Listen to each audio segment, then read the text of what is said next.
versículos se pueden utilizar para defender una postura teológica, qué versículos se utilizan para defender otra. Entonces es un libro extraordinario. Yo me imagino que se puede conseguir este libro en el día de hoy, pero es el mejor. Sinceramente, de todos los que yo tengo, es el mejor. Luego yo les voy a recomendar, esto es un material... Sí, no te preocupes. Después, con el paso del tiempo, sería bueno que ustedes se fueran haciendo con algo de material para tener en casa, ¿no? Para que ustedes sean autodidactas y puedan estudiar la Biblia por sí solos. Yo les voy a recomendar 2 diccionarios. Este es uno de ellos, Nuevo Diccionario Bíblico Ilustrado. Es un diccionario bíblico muy bueno, que además contiene muchas fotografías y muchos gráficos, muchísima información.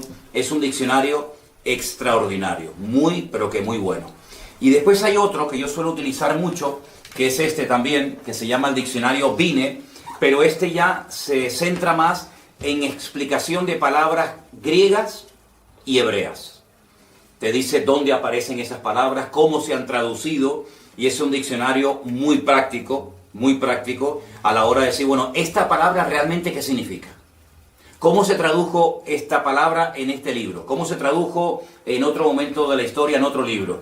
Es un libro extraordinario. Y luego tengo todo el Nuevo Testamento con el texto griego.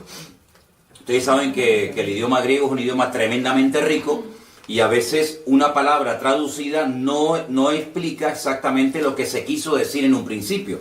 Entonces este es un volumen extraordinario, porque antiguamente venían 6 volúmenes, en 6 tomos, pero ahora lo han hecho en uno solo, y entonces se titula Comentario al texto griego al Nuevo Testamento. Durante estas próximas clases les iré recomendando diferentes libros para que ustedes tengan material muy bueno a la hora de conocer el tema de la escatología. Tenemos aquí en la pizarra una explicación, una definición de la palabra escatología, una palabra que parece muy raro, pero que no es tan complicada. La escatología bíblica, ¿vale?, es la rama de la teología. Teo es Dios, eología es palabra. Es la rama de la teología que trata de los acontecimientos finales. Escatos significa último, logos, palabra o estudio. Entonces es el estudio de las palabras que tienen que ver con los últimos tiempos. Yo sé que no es una palabra que se suele utilizar habitualmente en nuestro vocabulario de cada día, pero para que ustedes sepan que cuando hablamos de escatología no estamos hablando de nada raro, sino es la rama de la teología que estudia los acontecimientos finales. Hay parte de la teología que estudia la figura de Dios, hay parte de la teología que estudia la angelología, todo lo que tiene que ver con el mundo de los ángeles, con los demonios y todo eso. Hay parte de la teología que tiene que ver con la salvación, etcétera, etcétera. Pero la parte de la teología que estudia los acontecimientos finales se llama escatología. En este caso, escatología bíblica. ¿De acuerdo? Entonces, es muy, muy importante que nos demos cuenta de un principio que funciona a la perfección. Y es que la Biblia se interpreta a sí misma. Esa es una regla de oro que hay que tener siempre presente. Lo que usted a lo mejor está leyendo en Daniel y no entiende, te vas a lo mejor al Apocalipsis y lo entiende, o viceversa. Vamos a hacer una prueba antes de entrar ya en materia, para explicar un par de capítulos muy fundamentales y necesarios de entender para poder entender el resto del tema de la escatología, para que ustedes se den cuenta lo importante que es entender otras cosas del libro de Daniel para poder interpretar adecuadamente el libro del Apocalipsis. Vamos a hacer un ejemplo. Vamos a ir, por ejemplo, al capítulo 13 del libro del Apocalipsis. El último libro de la Biblia, concretamente en el capítulo 13, los primeros versículos, vamos a leerlos para los hermanos que nos están escuchando. Apocalipsis 13, del 1 al 2. Y se van a dar cuenta que si ustedes no tienen una base bíblica para poder interpretar estos textos, ustedes no van a entender absolutamente nada, que es lo que les suele pasar a mucha gente, que cuando se quieren meter a estudiar escatología bíblica, como no tienen una base, el libro de Apocalipsis les aburre y entonces lo dejan para más adelante porque no entienden nada. Apocalipsis 13:1 dice: me paré sobre la arena del mar y vi subir del mar una bestia. Fíjense el dato que nos da aquí. Tenía 7 cabezas y 10 cuernos. Y en sus cuernos 10 diademas. Y sobre sus cabezas un nombre blasfemo. La bestia que vi era semejante a un leopardo. Sus pies como de oso. Y su boca como boca de león. Y concluye el versículo 2 diciendo que el dragón le dio 3 cosas. Le dio poder, le dio su trono y le dio grande autoridad. Ahora, está bien claro que este animal no existe. No hay ningún animal que se parezca a un leopardo, pero que cuando observa sus pies es como un oso y cuando habla es como un león. Entonces uno dice, esto no se puede interpretar literalmente. Detrás de esto hay un lenguaje simbólico. Cada animal, cada cosa que aquí nos proporciona el texto, tiene que significar algo, y como no sé lo que es ese algo, no entiendo el pasaje. Entonces lo que la gente hace es que lo descarta y ya digo, lo deja para más adelante. Entonces, lo primero que vamos a estudiar esta tarde es la figura o la imagen del rey Nabucodonosor. Y nos vamos al capítulo 2 del libro de Daniel. Leí estos versículos de Apocalipsis 13 para que os deis cuenta que si ustedes no entienden el pasado, no pueden entender el futuro. Entonces, en Daniel capítulo 2 es un capítulo extraordinario porque nos habla acerca de un sueño que el rey de Babilonia, en este caso Nabucodonosor, tuvo. Y entonces él dice que él quería saber su interpretación. Pero cuando él se reúne con todos los magos, sátrapas y adivinos de su corte, él les dice algo. Quiero que ustedes me interpreten el sueño que he tenido. Quiero saber lo que significa. Pero lo primero que quiero es que me digan qué fue lo que soñé. Y cuando yo vea que ustedes han sido capaces de contarme lo que yo soñé, entonces yo sabré que ustedes son capaces de interpretarme el sueño. Claro, esto nunca se había pedido. Las personas que estaban a su alrededor en la corte le dijeron, pero rey, ¿cómo te vamos a interpretar el sueño si no nos lo cuentas? Cuéntanos el sueño y nosotros te diremos lo que significa. Y él dijo, de eso nada. Si no me cuentan el sueño y a continuación su interpretación, los mando a matar a todos.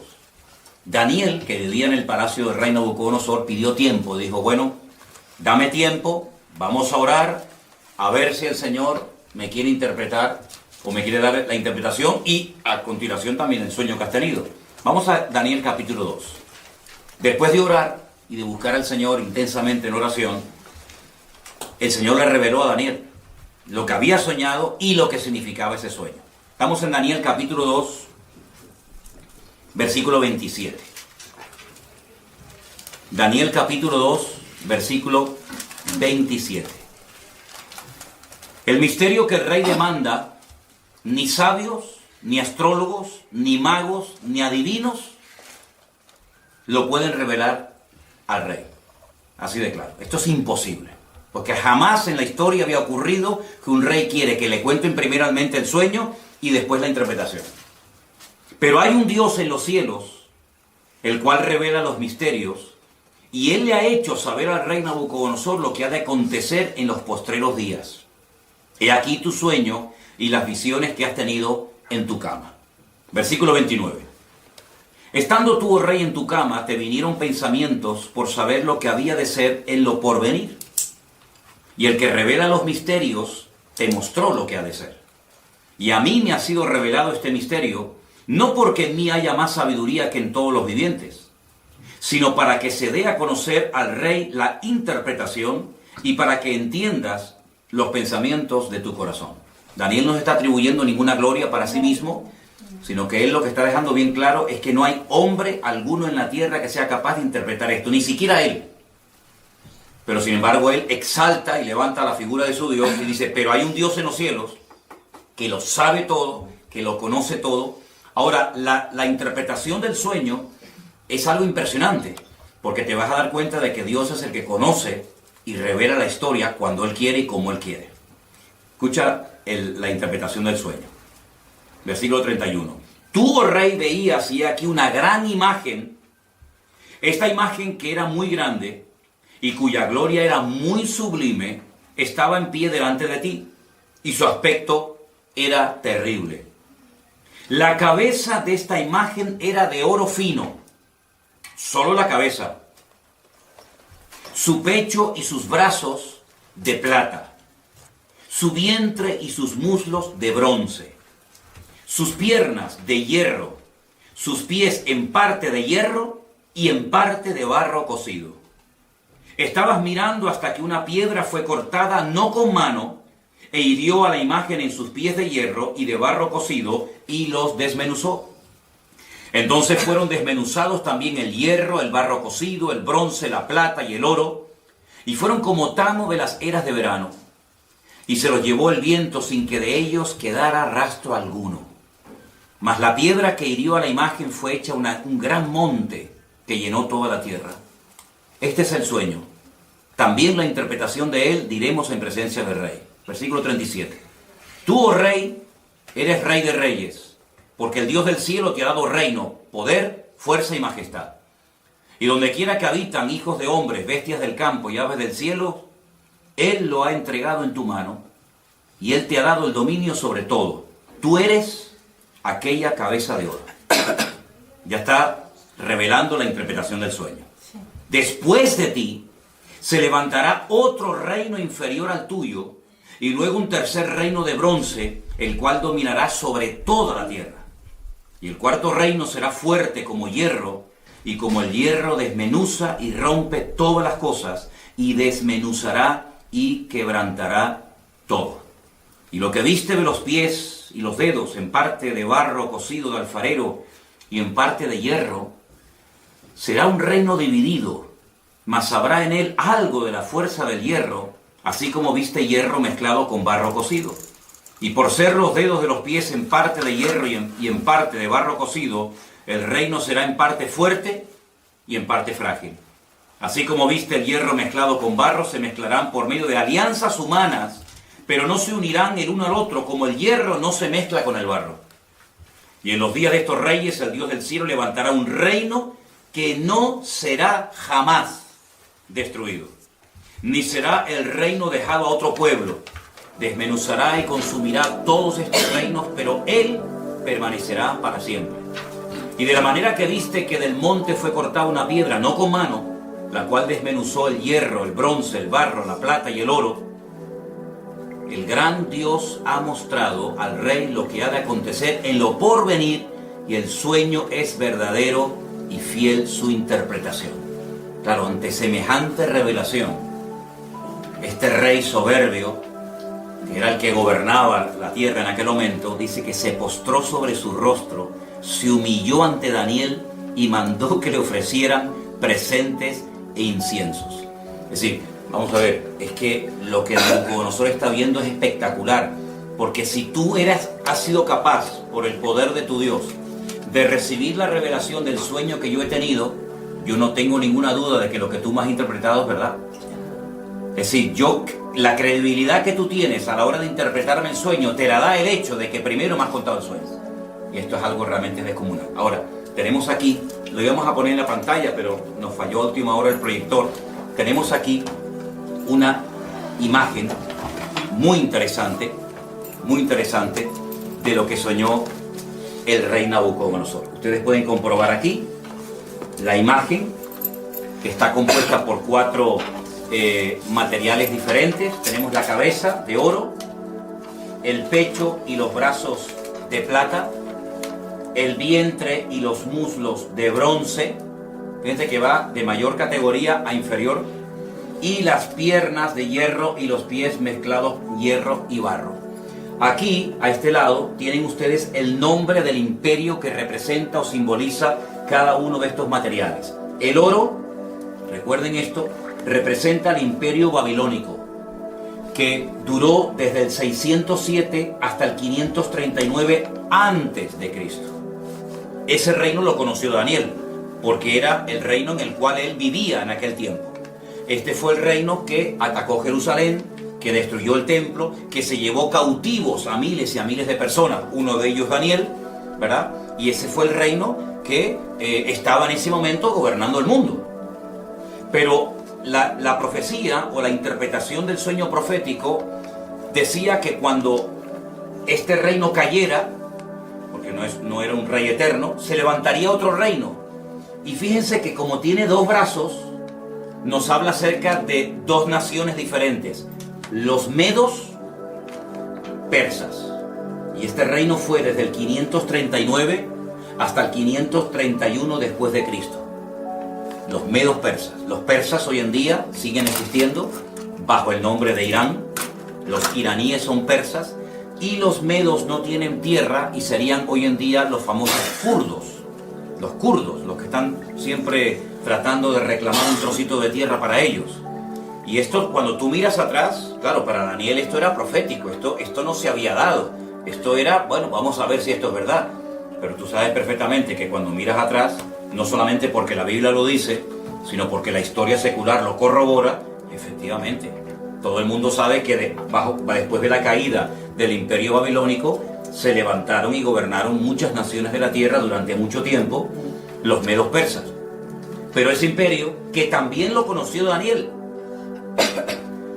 pues cayó y se levantó un tercer imperio que lógicamente ya Daniel no pudo conocer, porque si no, este hombre ¿cuántos años va a tener? ¿Ve? Este imperio, que era el imperio de los griegos, del cual habla mucho la Biblia en el libro de Daniel, iría desde el 331 hasta el 168 antes de Cristo, y está representado por el vientre y los muslos de bronce, ¿vale? Y el rey más famoso de este imperio, sin lugar a dudas, fue Alejandro Magno, del cual indirectamente también habla la Biblia, y lo vais a ver en otras profecías y en otros capítulos del libro de Daniel. Pero el imperio... Perdón, sí. ¿de bronce o de cobre?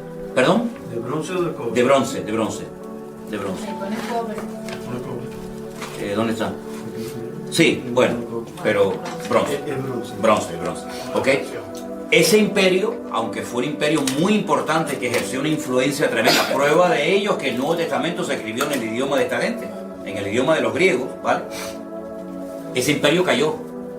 Y hay cosas muy interesantes que contar acerca de ese imperio. Y se levantó un cuarto imperio que está representado por las piernas de hierro, y fue un imperio que casi duró 1000 años.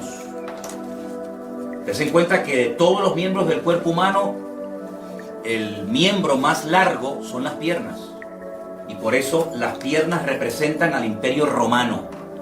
Pero hay dos piernas, y así como había dos brazos que representan a los medos y a los persas, también había dos partes del imperio romano muy importantes, Oriente y Occidente, ¿vale? La capital del imperio romano en Oriente, ¿cuál era? Constantinopla. Y la capital del imperio romano en Occidente era Roma, ¿vale? Este fue el imperio del Nuevo Testamento. Este es el imperio que conoció Cristo, que empezó en el 476 hasta el 900 y pico después de Cristo. De todos los 4 imperios que aquí se menciona en la Biblia, que iban a aparecer a lo largo de la historia de la humanidad, el único que encontramos en el Nuevo Testamento es el imperio de los romanos. Estos 3 ya habían desaparecido en la época de Cristo. El babilónico, el medo-persa y el griego ya no existían, aunque lógicamente dejaron mucho de su influencia, y bueno, todavía se pueden ver vestigios y ruinas y monumentos de estos imperios, pero que desaparecieron antes de Cristo. El Antiguo Testamento, la Tanaj, como se llama en hebreo, nos relata la historia del imperio babilónico, nos relata la historia del imperio medo-persa, pero no dice absolutamente nada del tercer imperio, que es el imperio de los griegos. No tenemos información en nuestras Biblias sobre el imperio griego.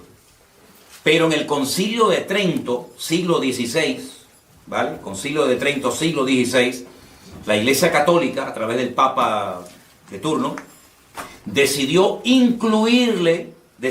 por su cuenta y libre albedrío, meterle 7 libros más al Antiguo Testamento. Y uno de esos libros yo les recomiendo que lo lean. Se llama Primera de Macabeos y Segunda de Macabeos. Por eso si alguien te dice, oye, ¿por qué la Biblia de ustedes tiene 66 libros y la de los católicos tiene 72? ¿Es que ustedes le han quitado libros? No, es al revés. No es que nosotros le hayamos quitado libros, es que ustedes le han metido libros. Ustedes le han metido 7 libros más en el Concilio de Trento, siglo XVI.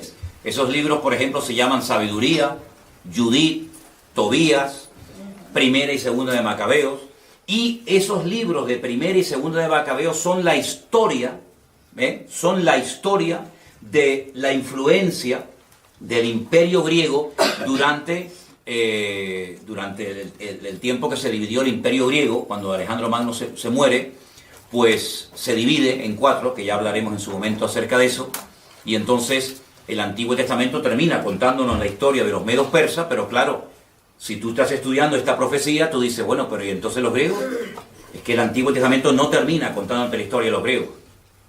Y cuando empiezas el Nuevo Testamento ya te encuentras a los romanos, Poncio Pilato, el César de Roma, etcétera, etcétera. Entonces tú dices, ¿qué pasó con el tercero? Bueno, tú sabes, o debes saber, que entre el Antiguo Testamento y el Nuevo Testamento hay 400 años de silencio, donde no se cuenta nada, ¿vale? Y entonces por eso los griegos no aparecen en el Antiguo Testamento, pero estaba profetizado por el Señor de que habría un tercer imperio llamado el Imperio de los griegos, de los macedonios, ¿de acuerdo? Entonces lo que tienen que aprenderse sí o sí de memoria, y no es tan complicado, son 8 palabras: oro, plata, bronce y hierro. Mira qué fácil. Oro, plata, bronce y hierro. Babilonia, Medo-Persia, Grecia y Roma. Ya está.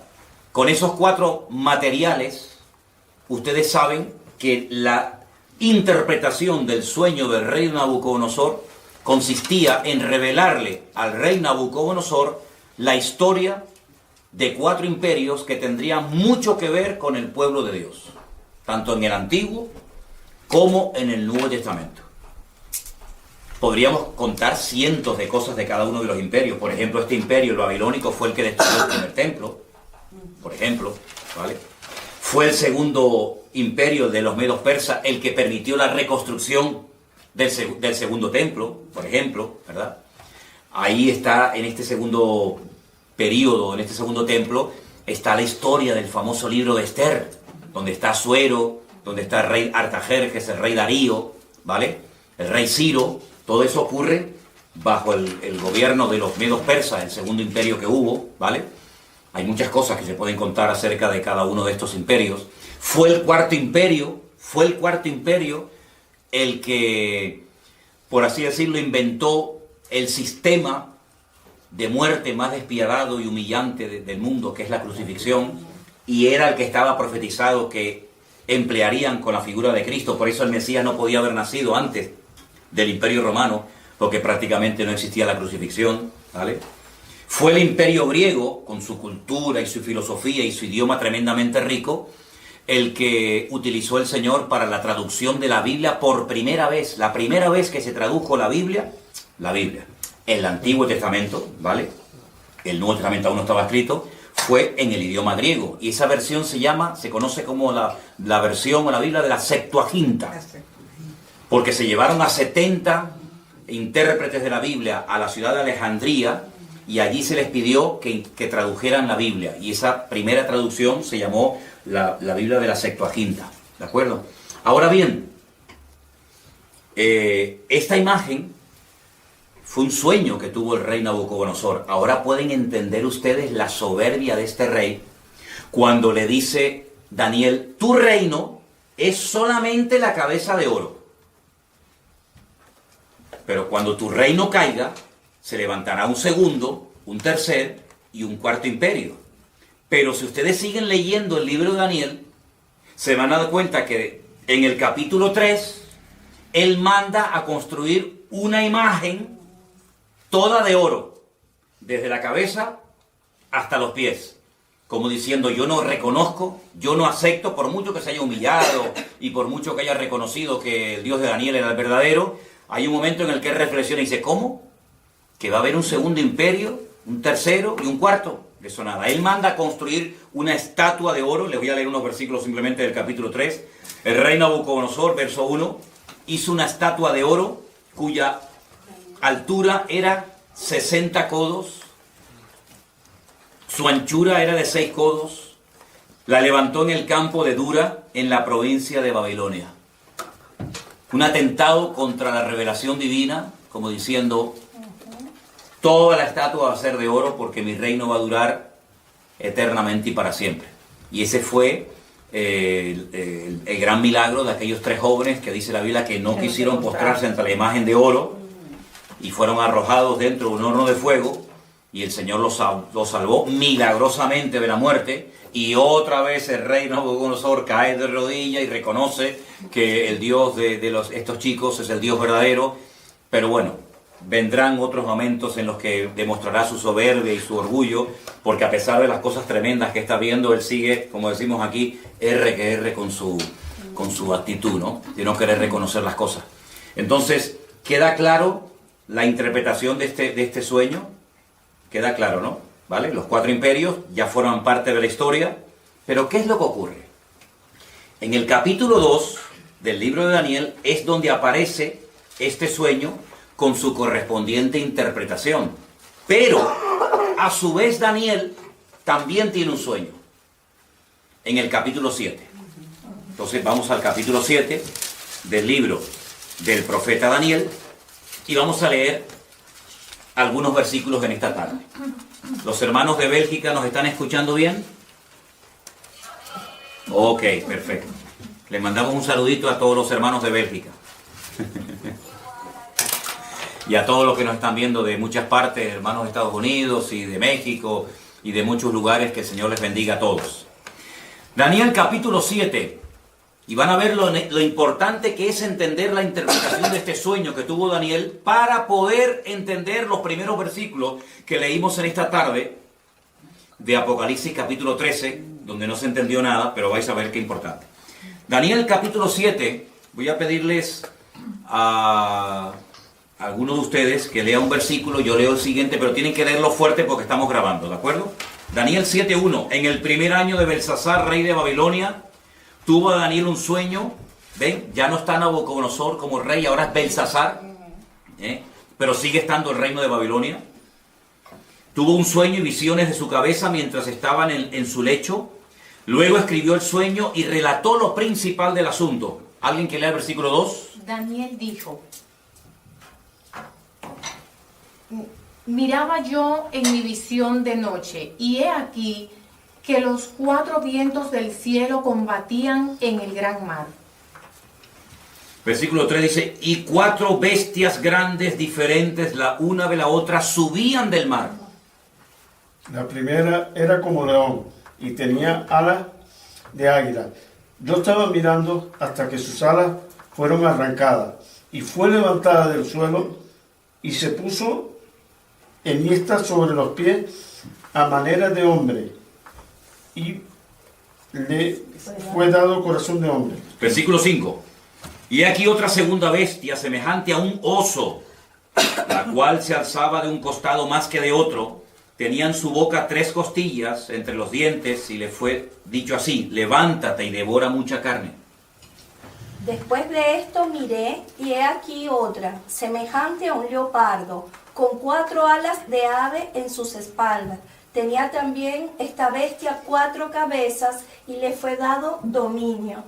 Después de esto miraba yo unas visiones de la noche, y aquí la 4ª bestia, espantosa y terrible en gran manera, fuerte, la cual tenía unos dientes grandes de hierro, devoraba y desmenuzaba, y las obras hollaba con sus pies, y era muy diferente de todas las bestias que vi antes de ella, y tenía 10 cuernos.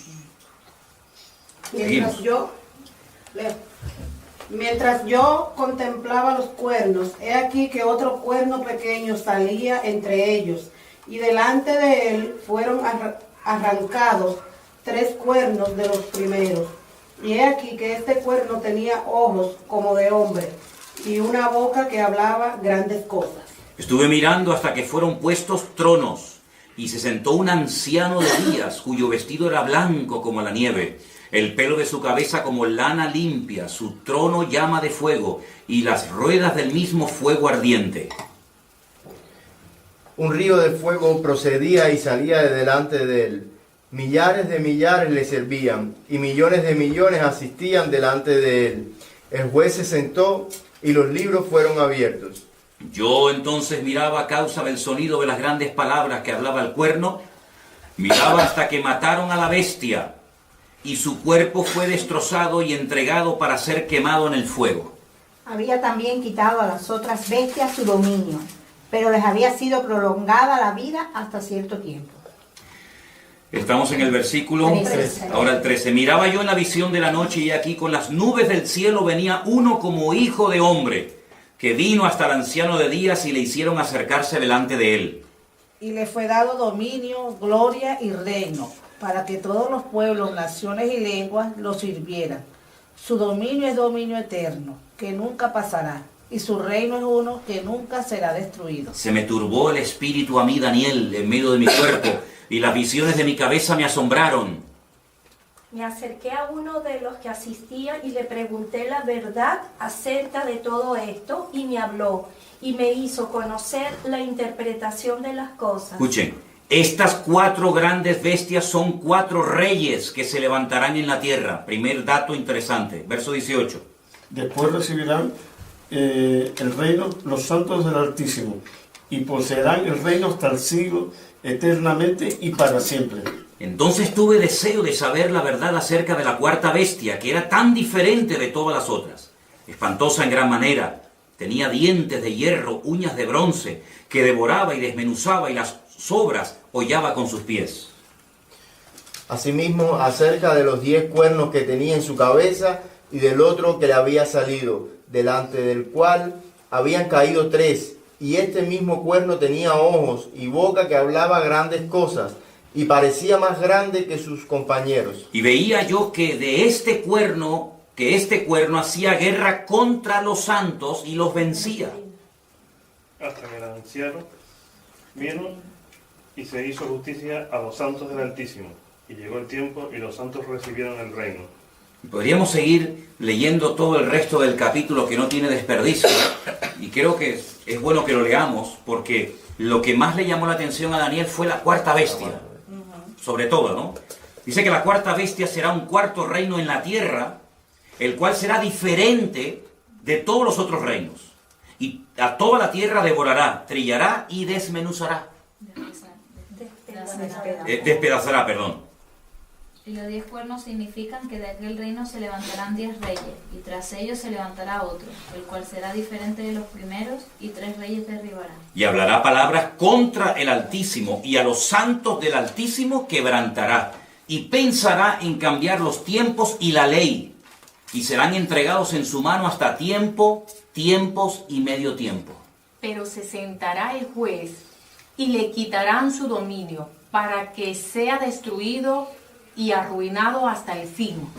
Y que el reino y el dominio y la majestad de los reinos debajo de todo el cielo sea dado al pueblo de los santos del Altísimo, cuyo reino es reino eterno, y todos los dominios le servirán y le obedecerán. Aquí fue el fin de sus palabras. En cuanto a mí, Daniel, mis pensamientos me turbaron y mi rostro se demudó, pero guardé el asunto en mi corazón. Tremendo las visiones y los sueños que esta gente tenía, ¿verdad? Ya el primer sueño del rey Nabucodonosor quedó interpretado. Ahora vamos a interpretar, vamos a decir qué es lo que significan estas 4 bestias que ustedes tienen aquí en la imagen. No sé si se verán bien, porque depende de donde estén sentados, se ve mejor o peor. Primer animal que vio Daniel, un león con alas. Un león con alas. Segundo animal que ve, un oso con 3 costillas en la boca, y dice que está apoyado sobre una pierna más que de otro. Luego, ahí hay una falta de estabilidad tremenda. Tercer animal que ve, un leopardo con 4 cabezas. Y la 4ª bestia que ve, una cabeza, 10 cuernos, terrible, espantosa, destructiva. sin piedad, sin misericordia, y fue algo que le espantó tanto a Daniel que él más que nada quería saber qué significaba, qué representaba la cuarta bestia. Ahora, la interpretación de qué representan estos animales es exactamente la misma que la interpretación del capítulo 2 de Daniel. La cabeza de oro representa o representaba a Babilonia, ¿sí o no? Sí. Al lado de la cabeza pongan el león con alas, representa también a Babilonia. Es lo mismo. Lo que pasa que Daniel, como siervo de Dios, ve la ferocidad de los reinos, mientras que, digamos que Nabucodonosor, como rey, lo que ve es la grandeza de los reinos, el oro, la plata, etcétera, etcétera, ¿no? Lo rápido que atacaba ese imperio está representado por las alas del león, ¿verdad? El oso representa a los medos persas, exactamente igual. Uno de los dos era más fuerte que el otro. Los persas eran más fuertes que los medos, y por eso está apoyado sobre una pata más que de otra. Las 3 costillas que lleva en la boca representan 3 naciones, que le voy a decir qué naciones representan. Tengo aquí otra Biblia. Apunten que esas 3 costillas en la boca representan a Babilonia, Lidia y Egipto. Babilonia, Lidia y Egipto. Lidia. Hay un lugar que se llama Lidia, no Lidia. Y Egipto. No es Libia. No, Lidia. Lidia, con D. Babilonia, Lidia, Y Egipto. Y ahí. El leopardo de 4 cabezas representa al imperio de los griegos.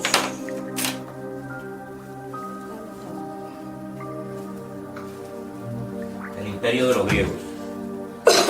Tengo que ponerle aquí al móvil batería, porque si no, no me voy a quedar sin batería. Un dato que les quiero dar, y apúntelo porque es muy importante tener en cuenta a la hora de querer interpretar correctamente la profecía. Las cabezas son imperios y los cuernos son naciones. Eso es un dato muy importante que tienen que tener en cuenta si quieren interpretar lo que es el tema profético. Las cabezas siempre son reinos y los cuernos naciones o pueblos, ¿vale? ¿Ok? Y la cuarta bestia representa a Roma, el imperio romano. Los 10 cuernos. 10 cuernos, pero una cabeza. Una cabeza. Esa misma bestia la van a ver en el Apocalipsis con los 10 cuernos, pero con 7 cabezas, en vez de con una. ¿Vale? Ya explicaremos por qué. Representa a Roma. A Roma. Pero no se olviden que la Biblia dice que de esa bestia, o de ese territorio que ocupó esa bestia de Roma, saldrán 10 cuernos, 10 naciones. Y de esas 10 cuernos sale uno, que es lo que llaman el cuerno pequeño, que hablaba blasfemias contra los santos del Altísimo, que le hacía guerra a los santos del Altísimo y los vencía. Ahora, en ese momento, los santos del Altísimo no eran los cristianos. La iglesia ni existía. La iglesia ni había nacido. Estamos cientos de años antes de Cristo, ¿vale? Por lo tanto, está haciendo una referencia directa a los ataques que recibirían los santos en aquel momento, que era el pueblo de Israel, ¿vale? Para saber ubicar cada cosa en su sitio. Entonces tenemos que el oro y el león con alas es Babilonia. Es lo mismo, pero visto desde 2 puntos de vista diferentes. Uno como estadista, que es lo que era el rey Nabucodonosor, otro como profeta. El oso es medo persa, exactamente igual que la plata del pecho y lo de los brazos. El bronce, que representa a los griegos, está representado por el leopardo de 4 cabezas. ¿Por qué? Porque cuando muere Alejandro Magno, su imperio se divide en 4. Apunten estos 4 nombres, son un nombre un poquito raro, pero es bueno que los anoten. Lisimaco, Seleuco, Ptolomeo y Casandro. Lisimaco, repito, sí, voy despacio, perdón. Lisimaco, me hacen así los hermanos, me hacen así. Lisimaco, Seleuco, Ptolomeo y Casandro. Eso eran los 4 generales que se repartieron el territorio que le perteneció a Alejandro Magno, que muere a la edad de 30 años cuando él intenta reconstruir la ciudad de Babilonia. ¿Ok? ¿Puedes repetir el tercero? A ver. Ptolomeo. Ptolomeo, Casandro, Seleuco. No, Silimaco. Silimaco, sí, pero Ptolomeo, Casandro, Seleuco y Lisimaco. Recuerden ese nombre Seleuco, porque ustedes van a oír mucho del imperio griego, que tiene que ver mucho con Israel, de los famosos seleucidas. Los seleucidas, cuando ustedes vayan a leer en la Biblia católica esos libros de historia de Israel que le añadieron, como dije antes, en el siglo XVI, Concilio de Trento, al Antiguo Testamento, ustedes van a encontrar un personaje terrible, terrible, llamado Antíoco Epifanes. Ese era un seleucida, porque el imperio romano se dividió en 4 y la parte que a él le correspondió era la parte que conocemos hoy en día como Israel. Y este es el que coge un cerdo y lo sacrifica en el altar en el templo de Jerusalén. Porque podríamos hablar mucho, largo y tendido, acerca de las estrategias de estos 4 imperios. Por ejemplo, el primero destruyó el templo. Él no quería que hubiera ningún templo más que el de ellos. Pero el segundo imperio manda a construir el templo. El tercer imperio no lo destruye, pero lo profana. Y el cuarto imperio lo vuelve a destruir. Entonces son las distintas estrategias de Satanás a lo largo de la historia, de cómo él ataca al pueblo de Dios. Uno lo destruye, a otro intenta que se asimilen a la cultura de los griegos. De hecho, el templo en la época de los griegos se había convertido en una especie de gimnasio, donde tenían sus ídolos y sus estatuas, ¿se dan cuenta? Entonces todo esto es muy interesante que lo sepa. Y la cuarta bestia es nada más y nada menos que Roma, ¿sí? Vamos a ponerles aquí a los hermanos para que sigan viendo el estudio, ¿ok? De acuerdo. Les voy a poner aquí una imagen. Aquí tienen ustedes, por ejemplo, ¿ves? Al oso, ¿veis? El oso con las 3 costillas en la boca representa a los medos persas, ¿sí? Vamos a ver si puedo ponerles otras imágenes, porque a veces, como dice el refrán, una imagen vale más que 1000 palabras, ¿no? Tenemos, por ejemplo, miren esta imagen de aquí tenemos el león con las alas. ¿Quién era el león con las alas? Babilonia, ahí lo tenemos. Bueno, en algunos lugares, aquí en Santa Cruz, hay edificios que en lo alto tienen un león con alas. De hecho, hay una compañía de seguros. Hay una compañía de seguros que su símbolo es el león con alas. Y hay edificios de los antiguos masones en Santa Cruz de Tenerife que aparecen en las fachadas y en las azoteas leones con alas, porque se identifican con el imperio de Babilonia. La palabra Babilonia viene de Babel, que significa confusión. Esa famosa torre de Babel, allí se estaba construyendo. ¿Y cuál era la capital en aquel tiempo de esta gente? Pues era Nínive, a donde quería mandar el Señor a su siervo, el profeta Jonás, ¿no? Entonces, vamos a ir otra vez a Apocalipsis capítulo 13 y vamos a cambiar las palabras que aparecen ahí por los nombres de los imperios. Y vas a ver cómo lo vas a entender ahora perfectamente. Al principio, Apocalipsis 13, 1 y 2, lo leímos y nadie entendió nada. Ahora vas a ver que lo vas a entender perfectamente con esta pequeña explicación que te he dado. ¿Alguien que me lea los 2 primeros versículos, por favor? Me paré sobre la arena del mar y vi subir del mar una bestia que tenía 7 cabezas y 10 cuernos, y en sus cuernos 10 diademas y sobre sus cabezas un nombre blasfemo. Ok, ahora vamos a sustituir el nombre de los animales por los imperios que representan. Vuélvelo a leer otra vez, por favor. Ustedes allí en Bélgica y los hermanos que nos ven por ahí, inténtenlo hacer en casa, pero cambiando el nombre del animal y sustituyéndolo por el imperio que representa o simboliza. Ok, otra vez. Me paré sobre la arena del mar y vi subir del mar una bestia. En otro versículo que ya les daré, el mar representa las naciones. ¿Vale? Tenía 7 cabezas, 10 cuernos. En sus cuernos 10 diademas, sobre sus cabezas un nombre blasfemo. Y la bestia que vi, era semejante a... Un leopardo. ¿Y quién es el leopardo? El imperio griego. Griego. Al tercero. Griego. La bestia que vi era semejante, se parecía a un griego. Sus pies, es decir, la forma como se movía, la forma como actuaba, era como de un persa, de un medo persa. Y la forma como hablaba o se comunicaba o se expresaba como un babilónico. O sea, que estaba representada todo. Entonces hay una mezcla, porque ven que el león es Babilonia, el leopardo es Grecia, el oso son los medos persas y la bestia es Roma. Pero ahora ya no es un animal el que representa un imperio, sino que ahora es una mezcla,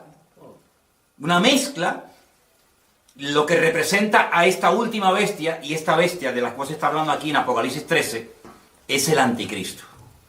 En Apocalipsis capítulo 13, ya lo estudiaremos en su momento, se habla de 2 personajes. Una bestia, que es el anticristo, y otra bestia, que es el falso profeta. Otro personaje completamente diferente. Digamos que el anticristo va por la línea política, es el político de turno, el que gobierna, y el falso profeta es el que se encarga, digamos, de lo religioso, de lo espiritual, por decirlo de alguna manera. Entonces uno dice, bueno, si el anticristo, o la bestia, como se lo llama en el Apocalipsis, es semejante a un leopardo o a un griego, uno tiene que indagar y estudiar fuera de la Biblia cómo era el estilo de vida de la gente griega. Y uno dice, era gente que le daba una importancia tremenda al aspecto físico. Miren la cantidad, yo no sé en otros países, pero alrededor de nuestra iglesia hay 7 gimnasios y todos llenos. Es decir, es un hombre que le va a dar una importancia tremenda a la imagen, al aspecto físico. Es interesante. Una persona que se va a cuidar, una persona que va a dar una imagen atractiva, una imagen llamativa, porque así eran los griegos, se cuidaban hasta decir basta. Pero cuidado porque eran bisexuales la mayoría de los griegos, les gustaba tanto a las mujeres, como los hombres, como los niños, como los animales, como lo que apareciera. Estamos viviendo en unos tiempos donde hoy en día hay mucha gente que dice, no, a mí me gustan las mujeres, me gustan los hombres, terrible. Eran hedonistas, es decir, el placer como meta, el placer como objetivo. Pasarlo bien, disfrutar de la vida, sean drogas, sea sexo, sea lo que sea, así eran los griegos. Eran gente culta. La cuna de toda la filosofía tiene su origen en Grecia. Eran gente culta, no eran estúpidos, no eran ignorantes, eran gente culta. Luego, sabían expresarse, sabían hablar. Lean los discursos ustedes de Platón, de Aristóteles, de Sócrates. Eso es alucinante, la riqueza del vocabulario, ¿verdad? La demagogia que utilizaba aquella gente, la oratoria que tenían, todo eso lo va a tener este tipo, ¿verdad? Porque se va a parecer a un griego. Pero además dice que sus pies, su forma de actuar, era como de un oso. Y los osos son los persas. Claro. Oigan hablar ustedes a los persas. Te cautivan.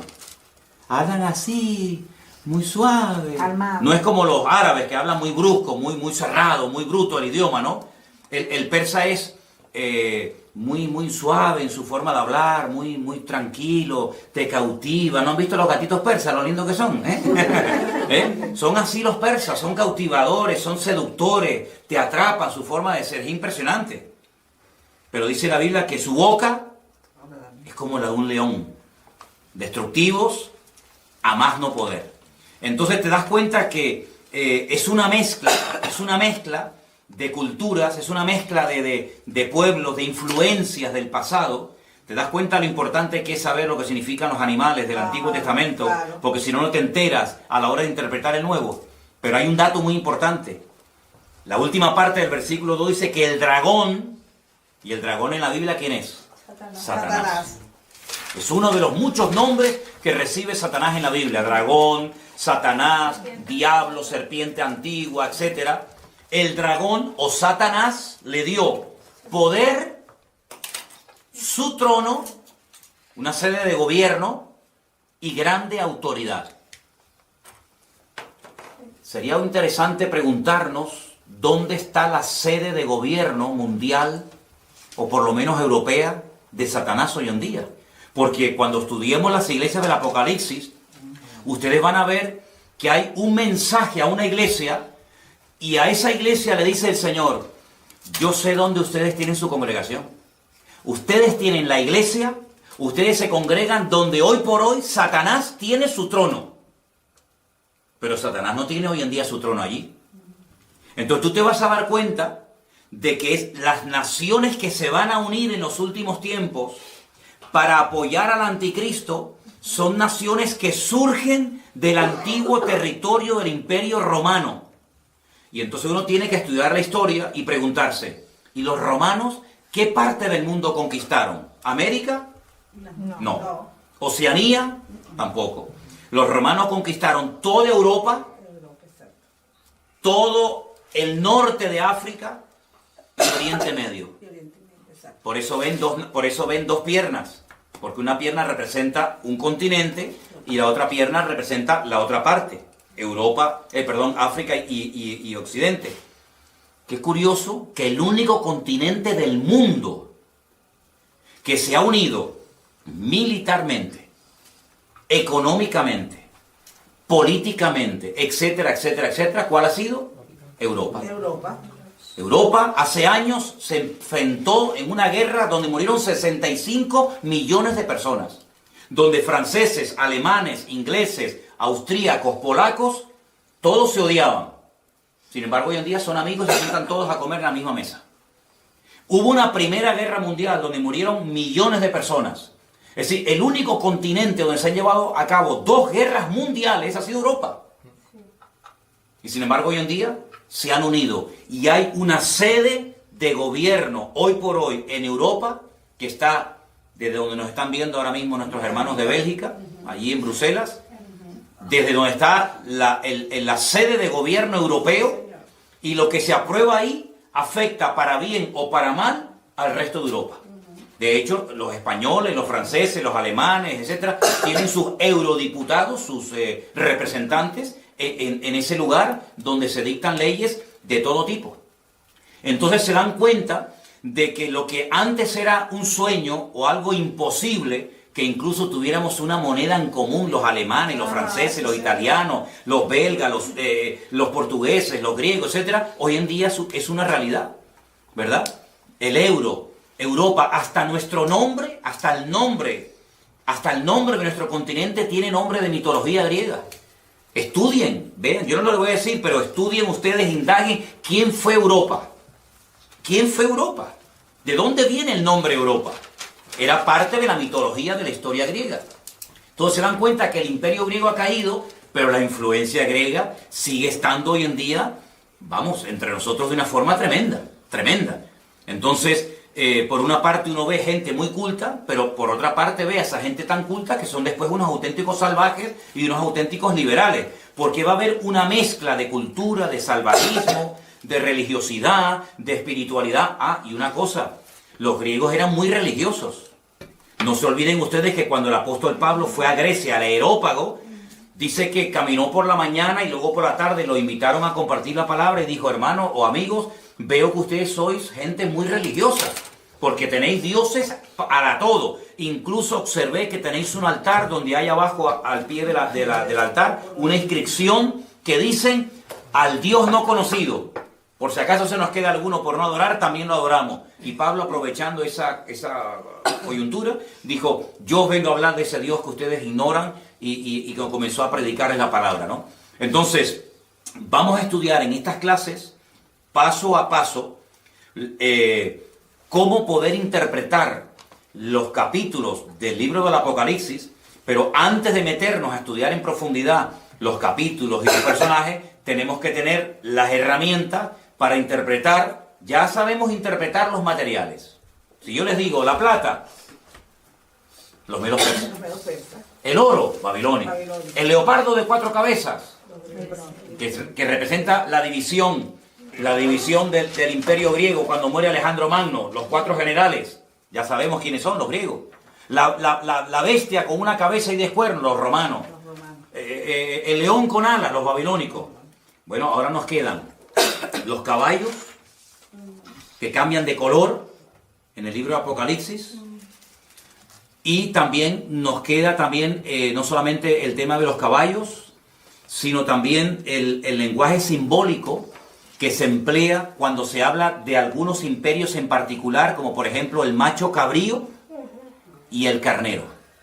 Eso lo vamos a ver la próxima semana, cómo hay una batalla entre el macho cabrío y el carnero, cómo se enfrentan el uno al otro, cómo hay un cuerno que le crece de una forma enorme, de una forma desproporcional. Todo eso lo vamos a ir viendo porque el libro del Apocalipsis está escrito en un lenguaje simbólico y hay que dominarlo.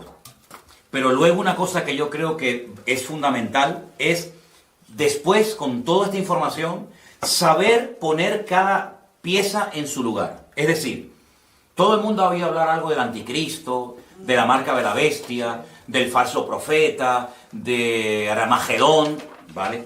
Ahora, con todas esas piezas, ¿dónde va cada una? ¿Qué es primero? ¿Los sellos, las copas, las trompetas, el caballo negro, el caballo blanco, el amarillo? ¿Qué va primero? ¿La marca de la bestia o el arrebatamiento de la iglesia? ¿Qué va segundo? ¿La gran tribulación? Todo eso hay que saber ponerlo en su sitio, y la próxima semana, Dios mediante,